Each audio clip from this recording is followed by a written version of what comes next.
Right, hello gang. Thank you for joining me again. I decided to stay here and squeeze in one more broadcast. It won't be very long, probably. Sun's going down, supper appointments coming up, and my batteries might die. So if I disappear on you, I'm trying to keep everything charged up. But once my battery packs run down, it's the beginning of the end.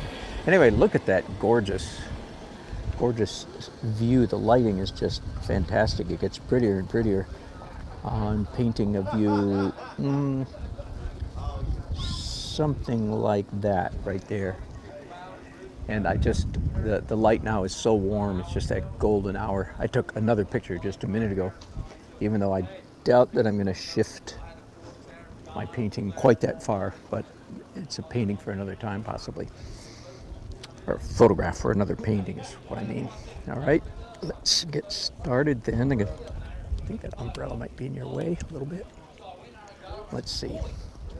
All right, so there's, oh wait, let's get official. This is, can you even see it? Daily Art Adventure number 983. Woohoo! Transitioning to oil on a plein air by the water. Daniel James Nelson. 10:15. Can you believe we've made it to October 15th? The world hasn't burnt down yet. Still praying that it won't. Hey, and look at this. I want to show you. This is the first time my buddy Mike gave me this palette because he's not going to use it. Look at that pretty palette. So a palette is always so pretty before you mess it up. It's never been used. Gives me an opportunity real quick. I've done this many times, but to give you a quick tour, I basically do, and never mind, I'll finish the sentence. I basically do rainbow order or color wheel, right? Starting purple, cool red, warm orange, warm yellow, cool yellow, greenish yellow, yellowish green, bluish green, phthalo, ultramarine, and then my brown. So the line, the color wheel stops there. And then I do my browns, which starts with Naples yellow. It's a brown, not a yellow. Yellow ochre, it's a brown, not a yellow. And then raw sienna. I don't usually use a raw sienna, but there it is. Oxide red. I don't know what that is. It's a burnt sienna. Yeah, there we go. I often say that oxide red is very close to burnt sienna. And then a burnt umber. I don't usually, but I will mention that all the paints in my Soltec easel, which is the easel you see here in front of you, are alkyd. I don't know why. Several years ago I decided, I'll make all those alkyd. So again, it's neither here nor there, it's just kind of interesting. All right, so let's talk about oil glaze.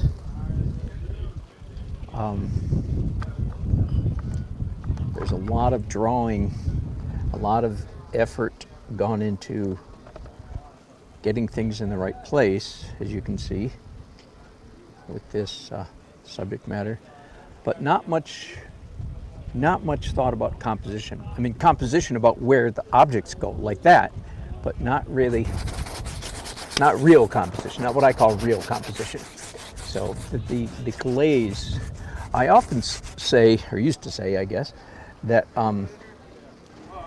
with the oil glaze, which I'm doing right now, very often my picture turns into a painting. The reason is, it's at this point that I really begin focusing on composition. Now again, I don't mean, I'm stuck. Stairs are there, railings there, umbrellas there, boats there. Not that kind of, that's not composition. That's just placement of stuff. That is not composition. It's related to composition, but that's not a composition make. All right, so review time. What is composition? One good answer to that question is composition should be seen essentially as a subset of values, lights, darks, values. Because composition is essentially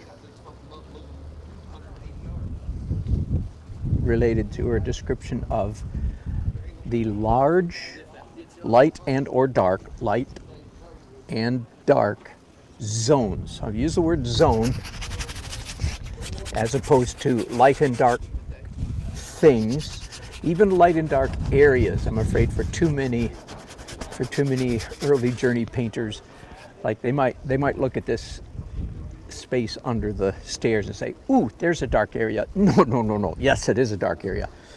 But no. Light and dark zones. So what I'm trying to convey by using the word zone instead of areas is these are big shapes. Sometimes I call them trans shapes. Now this right here, this is a good painting for me to talk about what I mean by trans shapes, because this painting has some very obvious shapes in it. The shape of a boat, the shape of a dock, the shape of stairs, the shape of a building, the shape of umbrellas, the shape of people's heads, right? Those are shapes. Trans shapes are shapes that go across those little things, if you will. Hang on a second.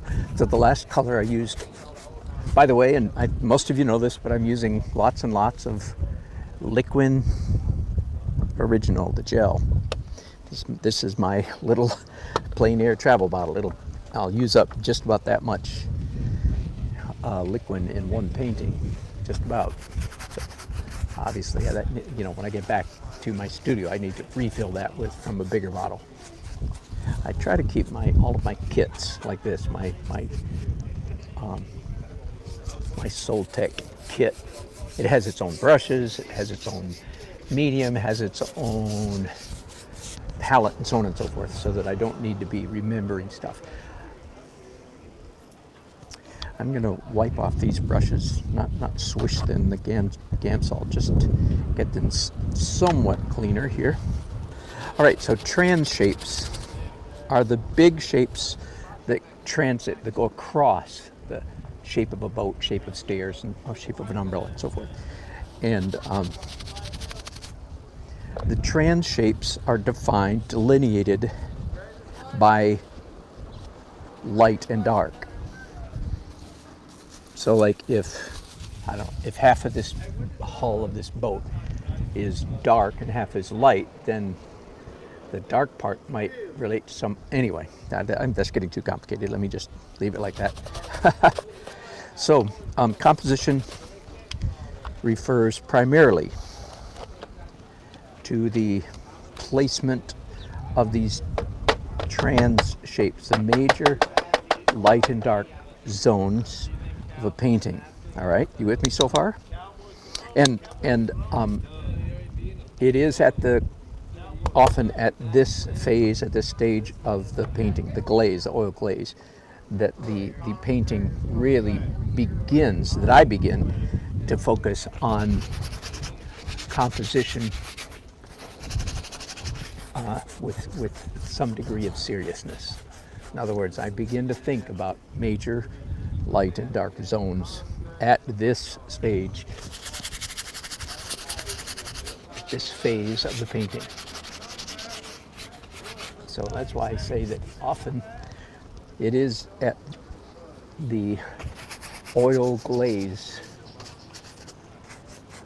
layer that my picture, as I like to mispronounce it on purpose, my picture begins to turn into a painting, because a painting is way more than a picture. Again, forgive me, especially those of you whose second language is English. I'm mispronouncing that word on purpose, just to be ornery, really, to make the point that I'm not painting pictures, I'm painting a painting.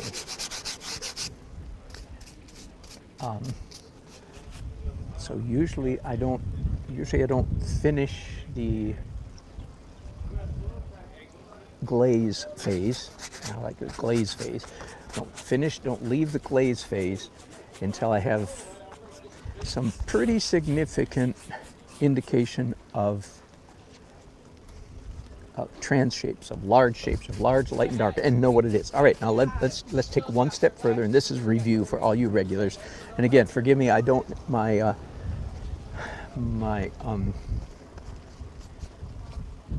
iPad battery is dead. I'm sorry about that. I failed when I was back at the house drawing stuff. I completely failed to get my iPad charged up. So I don't have it with me, and I'm so sorry I can't read your chats. Feel free to leave chats. I will certainly go back and plug my iPad in and joyfully read your chats. So sorry I can't see them now, however.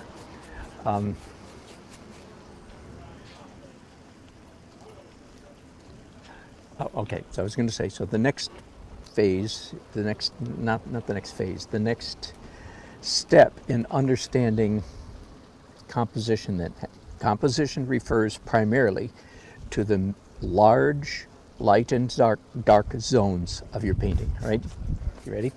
Take a breath. I can't continue till you've swallowed that part, right? All right, next. The composition generally, one of the simplest ways to understand, it's not the only way, but one of the simplest ways to wrap your mind around what is a good composition. The answer is when the major light or dark, not both, one or the other, when the major light or dark zones of the painting can be identified essentially with a single word. All right, now I haven't stood back and took a careful look at this painting yet, so there are other ways to think of composition, and I've talked about those before, but let's just stick with this one for right now. I find this particular way of thinking quite helpful.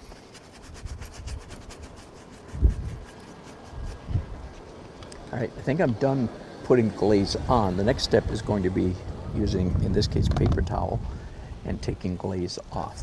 But thank you. Before I do that, do I have any major? And I do. At least at the moment. The light shape in this painting is the shape of a dumbbell or barbells. Big blob, narrow, big blob. So it might be a good composition because the light is a dumbbell. That would mean that the sky is going to stay darker than this. Let me point you guys for a moment back at my subject matter, and you tell me. Look at the sun hitting, say, the side of this building and the side of that boat. Is the side of that boat, now this is not the lighting I'm doing, this is a little bit too late, but you know, an hour ago, 45 minutes ago, is the light on that white building brighter, lighter, whiter than the sky, blue sky? And the answer is yes.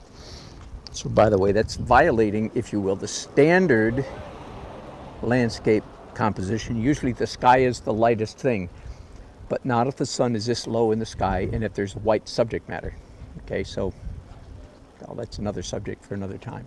But the answer is yes. So in fact, you can see here, and again, I'm not following this lighting because this is too late in the day, but you see a big light blob there, and then narrow light stuff in there, and another light blob there. So yes, indeed, it is somewhat reflected, that dumbbell shape is somewhat reflected even in the scene here at my left. So there's great advantage to seeing, determining, deciding something like that early on. This is still early, by the way, because that means I actually will cheat the painting. Okay, I will actually now manipulate, if you will, the light and dark areas to make that very thing happen. Okay, so very loosely speaking, again, very loosely speaking, the composition I think that is going to work is light area, light isthmus, narrow skinny part, light area. Everything around that is, you know, mid-tone or dark. Dark down here, mid-tone up here. Whew. Get it? So the painting, it's now a painting instead of a picture, because the composition is starting to talk louder than the objects, the things. We know it's a boat, we know it's all, you know, we recognize all the stuff.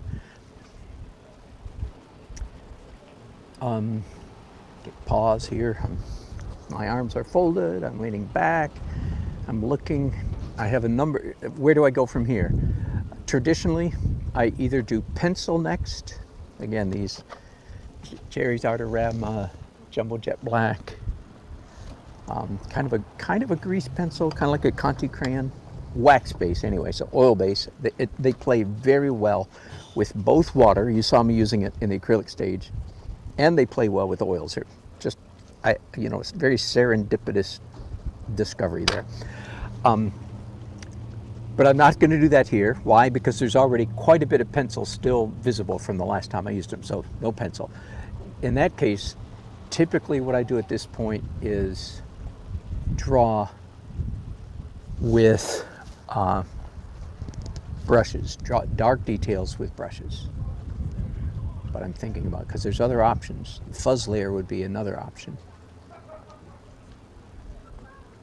Nope, I am going to do that. I'm going to do what for me is one of the more, is a traditional approach, which is, again, draw yet one more time. So this, I just happen to be counting this time. I don't always count my drawing layers, but just so happens I know that this will be drawing number 8. So this is going to be the 8th time that I've drawn this scene. Get it? So count it up. That's that's that many. 1, 2, 3, 4, 5. I mean, that's a lot of drawing. Do you understand? I want you to go, wow, that's a lot. So, and even at this stage right here, again, it will be the most accurate, the most tight, the smallest brushes I've used up to this point. But even so, this is still not going to be the last or final drawing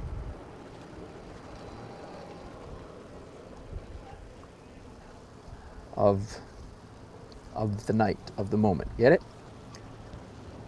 But it is indeed going to be the most accurate drawing yet. So I'm looking quite carefully at my subject matter to my left, and I, by the way, do very much prefer, I mentioned earlier before the break, I talked about the possibility of packing up and going back to the house, the lovely house that we were renting, and finishing it there, which is certainly an option, and I've done that many times.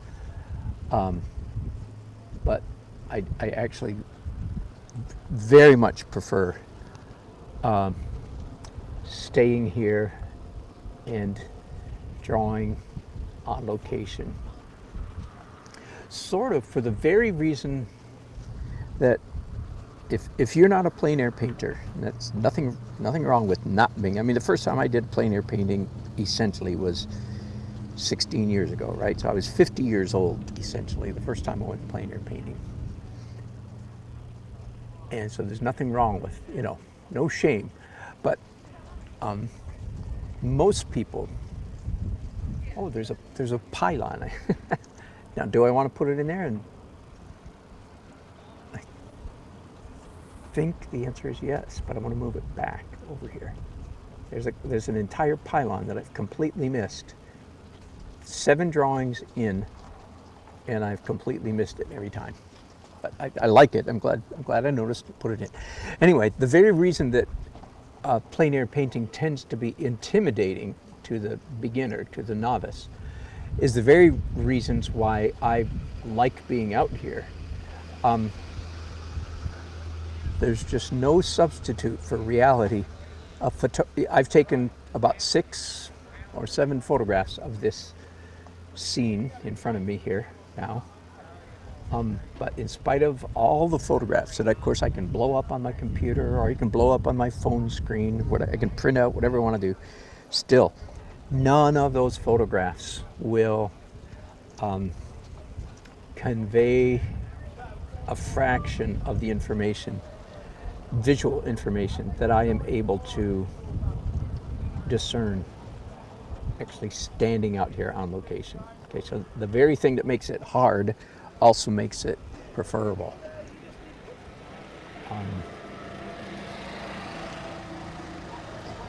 So I do. That's why sometimes I won't do this this time because this painting is supposed to be finished and ready for sale tomorrow evening. But if I were at home and had more time, or if I were, if it had been 2 days ago, I will not infrequently. I'll do the Monet thing, and whoops, that's a mistake. That's funny. I will. Whoops. My wife is calling. Hang on a second. This is important.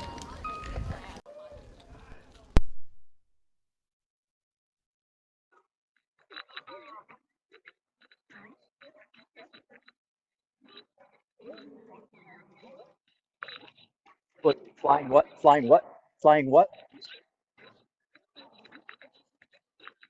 Okay. Great. Okay. Okay. And I'm right. And I'm up to my eyeballs painting. So I will be there as soon as I can. You can order for me if you want, maybe. I think it'll be 45 minutes before I get there, probably. Okay, thanks, sweetie. Okay, bye. All right, be back. Hang on, hang on.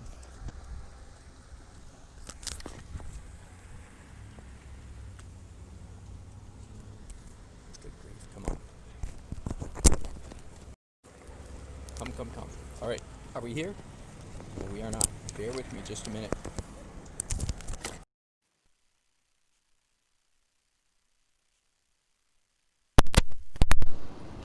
All right, are we here? We might be, but I've lost my monitor. Bear with me just a minute. That was a very important phone call. I don't usually interrupt, but had to that time. And I have to reboot my monitor that's in my ear.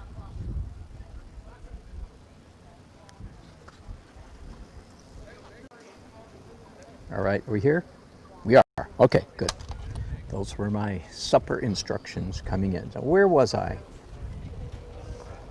Oh, yeah, just about the how much better it is to be out here. You see so much more. And I will do sometimes what Monet did and actually come out, a subsequent day, come out the next day, and same time of day. That's very important. And finish a painting or continue a painting.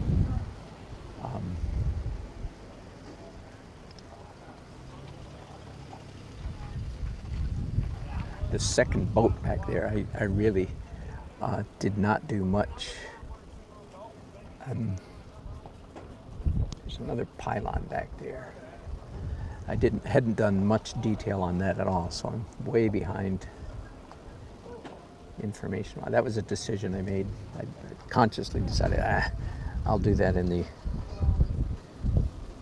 oil, the next drawing. I'm drawing at the moment with a combination of Viridian green, phthalo blue, and violet, dioxazine violet. It's a very pretty color. I don't know what to call it. Greenish, depending on the ratios. Dark greenish blue, I guess I'd say.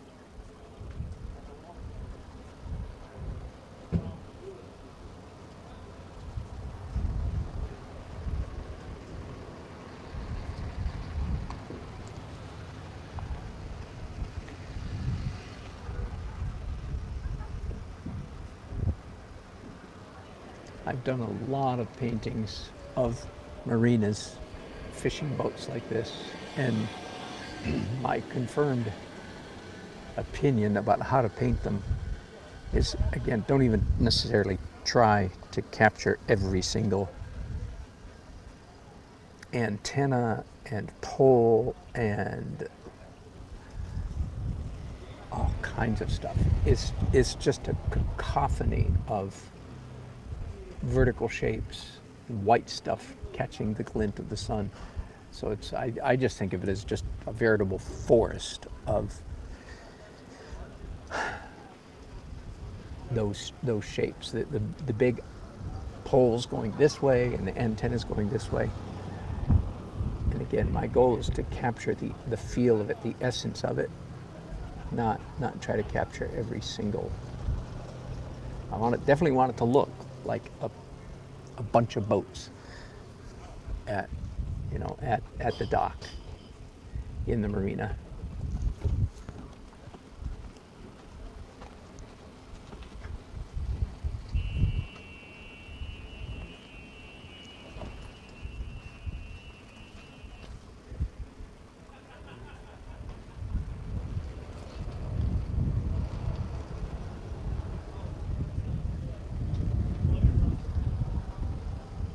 Even the railing, there's probably a boat name for that. I don't know what it is. I'm going to call it a railing. Even the railing is, again, it's a whole bunch of verticals and so forth. Cable going through here through the middle.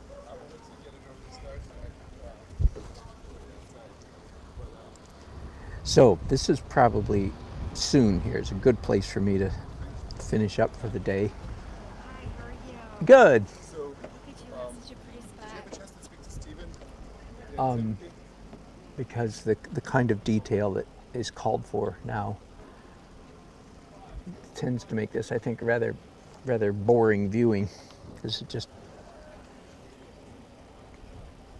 too much, too slow moving. Now, understand, again, it's very important to the look, to my school of thought, my way of painting. The fact that the color, the paint I'm using right now is transparent, that is frightfully important. There's not a speck of titanium white or yellow ochre or Naples yellow. There's not a speck.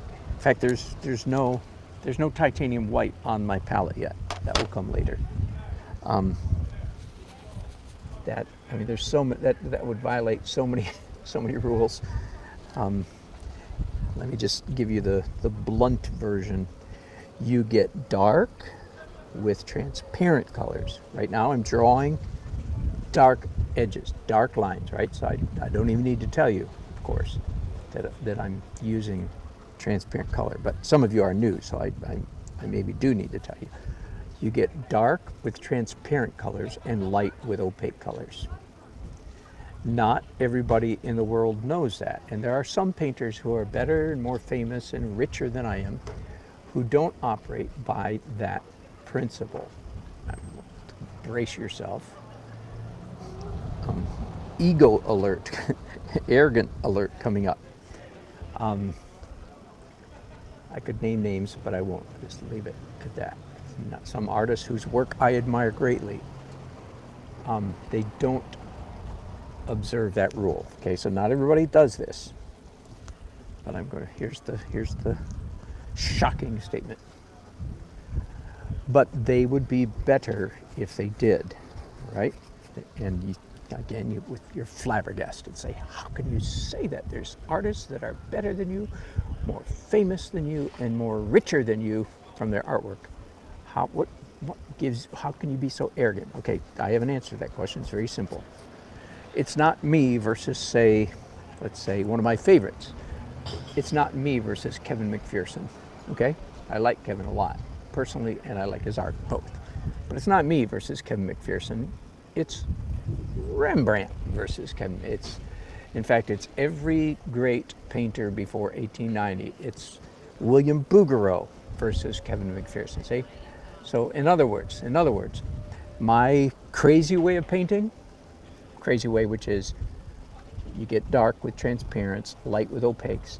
Virtually every great painter who ever lived up until about 1890 or so, and many after that as well, but up until then, they all painted my way. Do you understand? Then why did they abandon that? If it's so good. No. And I'm not sure I even have the energy. I rant and rave about that many times. It's because of the invention of the camera. It's because of the progressivist worldview that came to dominate the academia and the intelligentsia and so on. There's a whole bunch of reasons why, but one of the big lessons the human race was learning about art was that this is not a picture, it's a painting. And of course, as you hear, that's a lesson that I enthusiastically embrace. So, we had to go through. Another lesson is that the canvas is flat. Thank you, Clement Greenberg and company. But I declare that thank you very much. We have learned that lesson. I know the canvas is flat. My zeal for producing paintings. Hang on a second. I can take down this umbrella. The sun's not shining in my head now. Get a little bit more light on my canvas. As you've heard many times, if you follow me at all, one of my main mantras, one of my main rants is that we don't paint pictures, we paint paintings, okay? And that's reflective of the same principle, that the canvas is flat and so on and so forth. So, in my opinion, that was a lesson the whole human race had to go through. But what I contend is, thank you very much, we have learned that lesson now. We understand deeply that the canvas is flat and we're not painting pictures. I mispronounced the word on purpose. I understand, I embrace that. But now that we've learned that, we can go back to the magic of transparency. We had to learn to paint flat, opaque, because the magic of transparency was so wrapped up with, if you let me put it this way, the magic of transparent color was so intimately connected with the magic of the illusion of three-dimensional space that we had to get away from the magic of transparency for a while until we all really learned, oh, you mean we're not painting pictures? No, we're painting paintings. Does that make sense? Anyway, I've gone farther than I intended to.